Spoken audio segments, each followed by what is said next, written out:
Welcome to the Abundant Accountant Podcast, where all accountants come to learn all the ways to grow your firm. And when you're in doubt, I am here to help you out. So if you're ready to learn and ready to grow your firm, then you're in the right place to sharpen your skills and increase your revenue.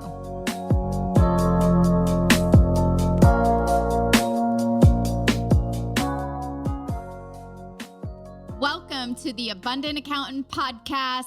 Today, we have a very special guest. Our special guest is a CPA who specializes in cloud accounting technology. He is also the producer and co-host of a weekly show called the Cloud Accounting Podcast. He also occasionally posts an article on his cloud accounting blog. In 2016 and in 2017, he was named the CPA Practice Advisor's 40 Under 40 list. And before we welcome our very special guest to today's show, I would like to take a moment to thank our reviewer of today's show. And the reviewer goes to Gayatri, and she or he says, inspirational and encouragement. This podcast gives me a reason to totally believe in the value I'm giving to my clients. Yes, that's right. And Michelle always gives the right message to do it more and do it better. Thank you. And that is true. The main purpose and mission that I have for you is that you get paid every single dollar that you're worth. And actually today, we talk about that because our special guest shares a story about how he actually didn't charge his client for some travel time. So make sure to stay tuned until the end so you can hear that, because you never want to leave money or dollars laying on the table. All of that goes into your pocket only. So I would love to highlight one of your reviews in a future episode right here on the Abundant Accountant Podcast. So I would like to make an invitation for you to hit the subscribe button and please leave a written review right there on Apple Podcasts or iTunes, whichever place you're in. But leave that written review because I would love to hear from more of you who listen in, on the 1st and the 15th of every month. That's when our podcasts go live. But I would love to know, what is the one thing that has helped you from listening to this podcast that you've implemented in your firm? Share with me in a review that one thing so I can make sure that I continue delivering the content that you want and love. And before we welcome our very special guest, Blake, to the show, I would like to thank our sponsor for today's show. Today's episode is brought to you by Xero. With Xero, small businesses and accountants can work together at any time from anywhere with real-time financials, bank connections, unlimited users, and online invoicing. It's a beautiful accounting software that's actually easy to use. Visit Xero.com today. That is Xero.com. And now let's welcome Blake to the show. Hey, thank you so much for having me. Great to be here. Yes, I am super excited to have you here on the Abundant Accountant Podcast. Very excited to talk about making people's lives more efficient so they have more time to actually go sell. So today, Blake's here. We're going to be talking about how to onboard new accounting clients, how having maybe cloud software can actually help you out. And I know a lot of you have shared with me that working remote is super important. So Blake, welcome again. Can you share with everyone a little bit about you real quick? Even though I did your intro, I think it's always better to hear it directly from you. Absolutely. So I am a CPA, but I didn't start out in accounting. I was a music major in college. I played the cello, and I thought I was going to be in an orchestra. And when I graduated, yeah. I played the cello when I was growing up too. So actually, I did not know this. That's so funny. Okay, keep going. Yeah. So I wanted to be in an orchestra, and I picked up bookkeeping after I graduated as a way to pay for my auditions. Right. I was practicing. I was taking auditions for orchestras, and I was doing bookkeeping as a day job. And I quickly found that there was a lot of demand for my services as a bookkeeper. I was pretty good at it, and not as much as a musician. So sort of just over time, I got more and more into the bookkeeping, and I got into the tech side. So doing like QuickBooks advising with Xero, all the tech stuff. And I really, really liked that. And there weren't a lot of people doing it. So eventually I said, hey, I actually like this and people are willing to pay me for it. So maybe I should go back to school and get my CPA. And while I was doing that is when I started my own online accounting firm. We were doing bookkeeping, accounting, and it was called Cloud Sourced Accounting. And so that was like what launched my career. While I was in school studying for the CPA exam, we were one of the first firms using cloud accounting tech and latched on to tools like Gusto and Bill.com and Xero and Practice Ignition and Expensify, you name it. HubDoc, Right. We used it. So you had a bunch of monthly service expenses. That's right. Yes. And we were doing ongoing monthly accounting for about 200 small businesses. Well, actually, we had 200 clients, but probably like 120 monthly clients. And so a team of 12, and we did very well. We grew really fast, right? Within 3 years, I was able to sell that practice to a CPA firm.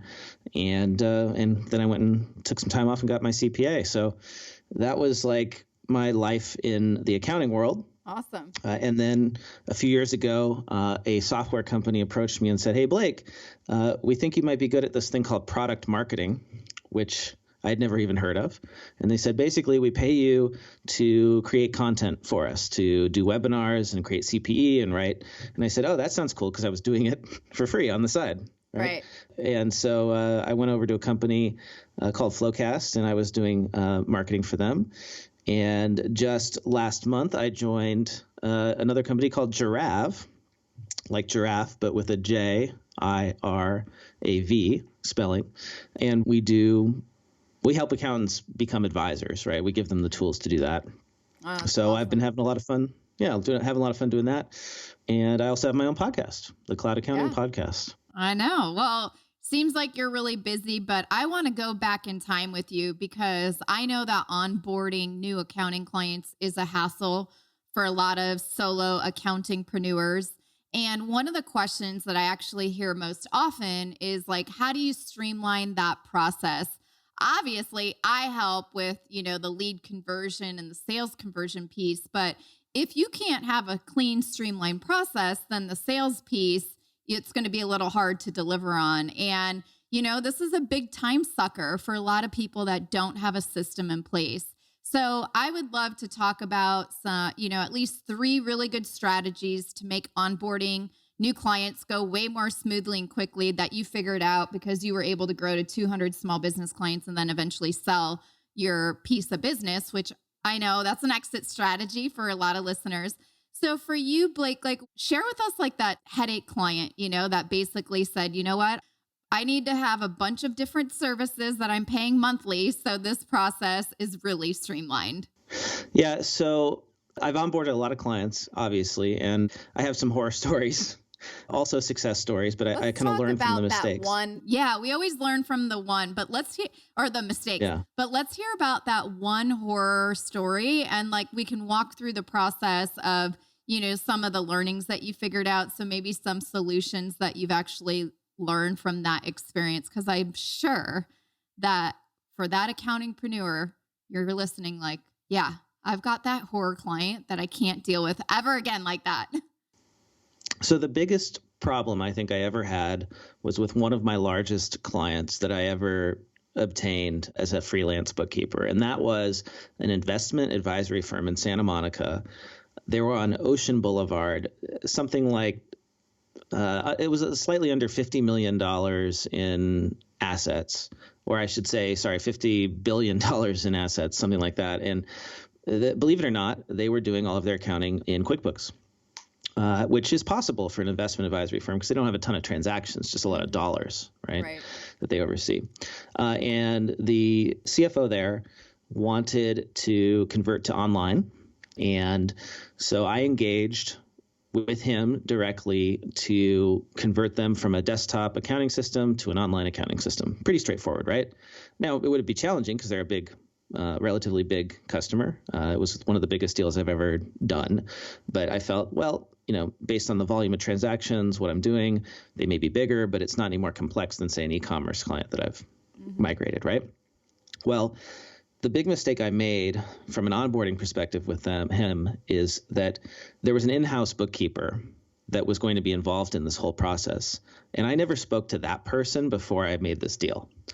And that person ended up being very resistant to change and essentially derailed that project. So going all the way back to the original scoping of the deal and the sales process, I learned from that, always bring in all the key people that will be in the project and make sure that they're on board, because otherwise they can drag their feet and the project will never happen. And it doesn't matter whose fault it is, right? If the project fails, that's a failure.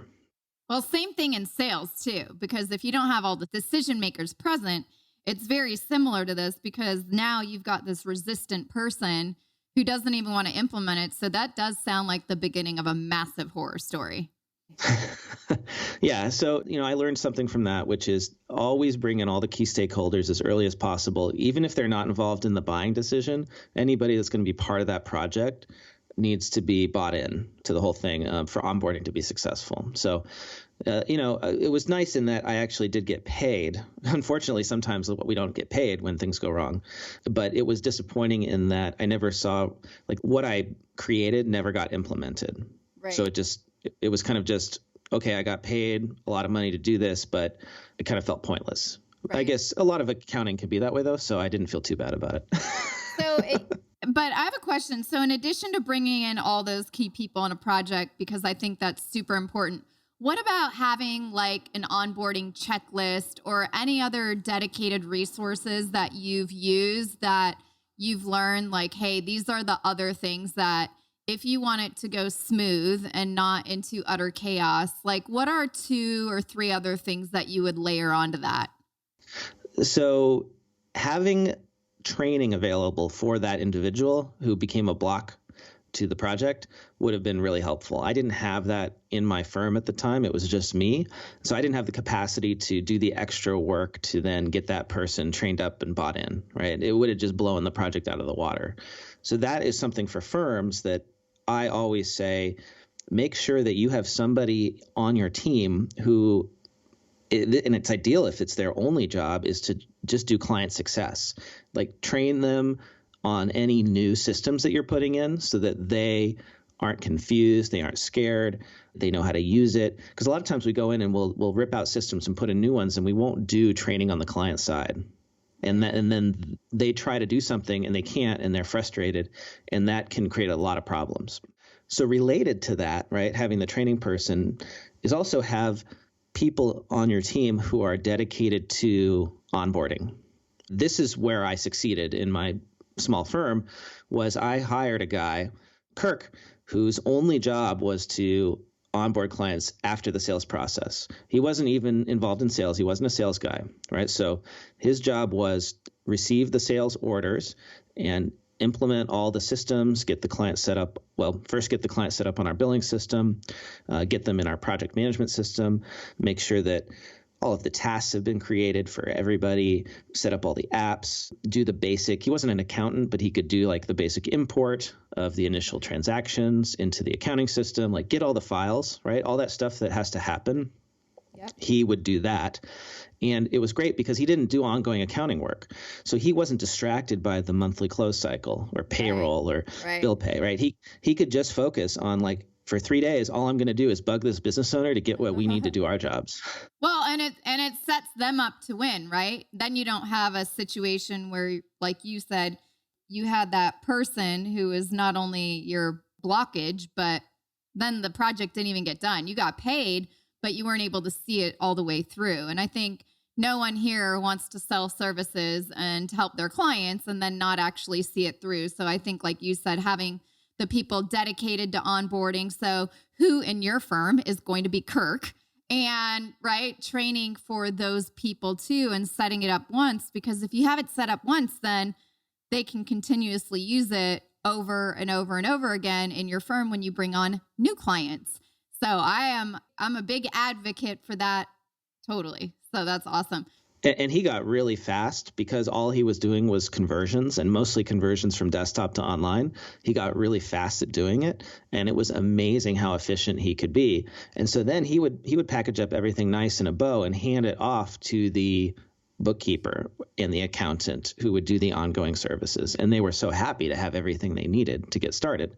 Right. And it really impressed the clients because as soon as they hit accept on the online proposal, Kirk would get notified and he would start reaching out and asking for things. And the clients, they're used to waiting days often after they sign a proposal to like, hey, when are we going to get started, right?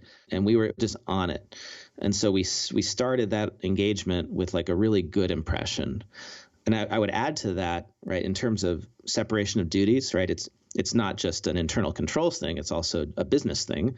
So you have that separate onboarding person, but also have somebody if in your firm who really is dedicated to sales. A lot of times it's the owner of the firm doing it, or it's the people providing the accounting services. And as with onboarding, you just can't be dedicated to that function if you're distracted by other things. You can't be responsive. So we had a sales guy, we had an implementation guy, onboarding guy, and then we had client services. And those were the three areas of the firm, which freed me up just to be able to do marketing, which is kind of how I got into like doing the marketing stuff, right? Yeah, no, it's genius. So what are like one or two other strategies that maybe you learned from this investment place in Santa Monica that really could help an accountingpreneur onboard a new client smoother, quickly, having the cloud software system from desktop go way better, and really have the clients operate virtually in a way that you found worked really well even for your business to get up to 200? Because a lot of people I've been talking to, and I'm sure if you're listening, you probably want to work from home in your jammies. And you don't want to go to the office, and you want to get rid of this like clients coming to your office and wasting your time model. So back in the day, right, when you were working with those guys in Santa Monica, like what are one or two more strategies that you think would help someone today with onboarding, a new client? Well, making sure that the clients are okay with the virtual model before they sign up is really important. If they expect you to always be driving down to Santa Monica, as was the situation for me, it can get very expensive. And you're reminding me that I didn't, in my contract with them, I didn't have a provision for travel time. Ew. So I was eating. Right. Yeah. So amateur rookie mistake, right? Well, this is good because I call this the costs that we don't actually end up charging for, right? So if you talk about pricing or when you're selling yourself and your services to your clients, how long were you driving all day, Blake? Like each day? Well, I live 12 miles from Santa Monica, but, it's an hour at least each way, right? So if I went down to visit, I think during that project, I was there a few days a week. So I was eating, 5 to 10 hours easily. So that's 5 to 10 hours of your time of driving and no compensation for that time. Right. So opportunity cost and fuel costs and all that. And now I'm not one of those people who says, like, don't travel. I actually think that it's very difficult to win big clients if you are unwilling to ever go to them. But I think what you do is you just incentivize them to let you work remotely. So you put in your contract that, yes, I will travel, but here are the costs, right? And there's a minimum fee for travel time. If I come visit you, then I'm going to spend half a day. So I'm going to bill for half a day, even if we only have an hour meeting. And you just make it more appealing for them to do a Zoom meeting with you. I think it also helps if you train them how to use Zoom. And we go back to the idea of having an onboarding person who can teach your clients how to use the tools, right? Actually, don't just expect them to be able to click a link and download the Zoom thing or use Skype without ever having used it before. Actually teach them how. I never did this, but one of the ideas we had was give every client an iPad with all of those apps pre-installed. Oh God, that's a really good idea. Yeah, we were never big enough to justify that cost, but like these days, tablets are so cheap. Like, you could invest $500. I mean, you could basically have the clients pay for it, right? And give them like a tablet with your firm's branding on it that then has Zoom. So like, you can just call them and they don't have to deal with tech issues, right? Well, and I think that could be a nice welcome gift too for a new client. If this is how you really truly want to operate. I mean, I never even thought of this. Like, this is a really good idea. Having it have Skype, having it have Zoom. What are some other things if someone wants to just kind of steal this idea? Because it's a really good one. And you could do this all year round. Each month, you could just, if it's January, it's a Happy New Year gift. If it's March, it's Happy St. Patty's Day gift. If it's June, it's take your kids on a trip. And by the way, here are all the preloaded apps so you can learn how you're going to be working with us. What are some other things that you would preload an iPad with if you were to still have this business today? What would you have done different with those guys in Santa Monica with this little bonus tip? Maybe not with Santa Monica, but I can think of many, many clients where our big challenge was getting the source documents from them every month so that we could do the bookkeeping. And having a preloaded iPad with a scanning app where they could just take pictures of the documents that we needed very easily and submit them to us securely without them having to use their own phone or download something. That could be a value add for some of the less tech savvy folks, right? Oh, heck yeah. Is there a scan app that you know of that you'd like to share with the listeners that is a secure one? I mean, I use DocScan, DocScan. I don't think there's anything secure about that, but it's really easy for me to send faxes and emails and PDFs. So I use an app called TurboScan, which I really like. I think I originally had to pay for it, but it wasn't much. That's a good one, but probably the listeners should be investing in some sort of receipt scanning or document scanning app that's in the marketplace for QuickBooks or Xero. So good examples are HubDoc, AutoEntry is another good one. And I'm trying to think of a receipt bank, right? Whichever one you use, you install that app on their phone or on this device. And then whenever they need to send you something, they just snap a picture of it. And then your team can sort it out in the inbox. That's super genius. I love this idea because you're not going to have, well, maybe some of you have thousands of clients, but in the best way, 80% of your business is going to come from your top 20% of your clients. So even if the top 20% get this preloaded, it's like not only an easy gift, but it makes your life easier, right? So it's all about onboarding new clients in your accounting firms smoothly, right? So you don't have any hiccups in the giddy up. And I've got one more tip for you that I can think of off the top of my head, and this is actually my biggest one, which is project management software or some sort of task management software in which to organize all of these onboardings. And it doesn't really matter what you use. There's a lot out there. I used a tool called Podio, which is now owned by Citrix, and I used it to build custom onboarding workflows, checklists essentially. It had chat in there. There's lots of collaboration tools like this. Actually, if we had done this with the iPad, we would have installed Podio and the clients can communicate securely and upload files and that sort of thing. So that is the number one thing, though, is making sure that you have project management software with all the tasks and you just copy the project every time you onboard a client so you never miss anything. And share that with them so that they can see the progress. And it's not this a lot of times working with an accounting firm is like a black box. You don't really know what's happening or what's being done. With Podio, we were able to give them a view where they could actually see, here's where we are in the onboarding and here's what's left to happen. And they really liked that visibility. About half the clients took advantage of logging in to see that. Yeah, I would have. If I were your client, I would have done that because I'm always, like you said, in a black box. I'm like, what's going on?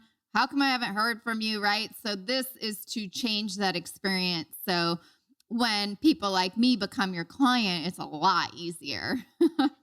Now, back when I had my firm, I used Podio, which is generic project management software, because there wasn't really anything specialized for accounting firms. Right. Nowadays, there are specialized solutions. So you might want to look at tools like Carbon, like Jetpack Workflow, like Client Hub. These are portals / chat tools / task management apps that are designed specifically for accounting firms. And I think if you're not using one of those, you are leaving yourself.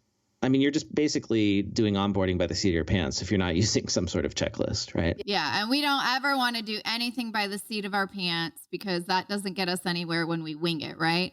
And being able to sell your business and grow it to 200 business clients and now do all this fun other stuff that you love didn't happen without having the proper onboarding of these new accounting clients that you were, that you learned from your experience with the guys in Santa Monica. So, thank you for sharing. Blake, is there anything else you would love to leave the listeners with today? Because this was very helpful. It's always an honor to have you here. And I love all these tips. I would just say that if you want to hear more from me, if you're not sick of my voice already, check out the Cloud Accounting Podcast. We're on Apple Podcasts, Google Play, wherever you're listening to this podcast, you can probably find ours. Yeah. And we cover the latest in accounting and technology news every week. So Awesome. Check it out. Thank you so much, Blake, for being here with us today on the Abundant Accountant Podcast. It was an honor to have you. Thanks, Michelle. It was my pleasure.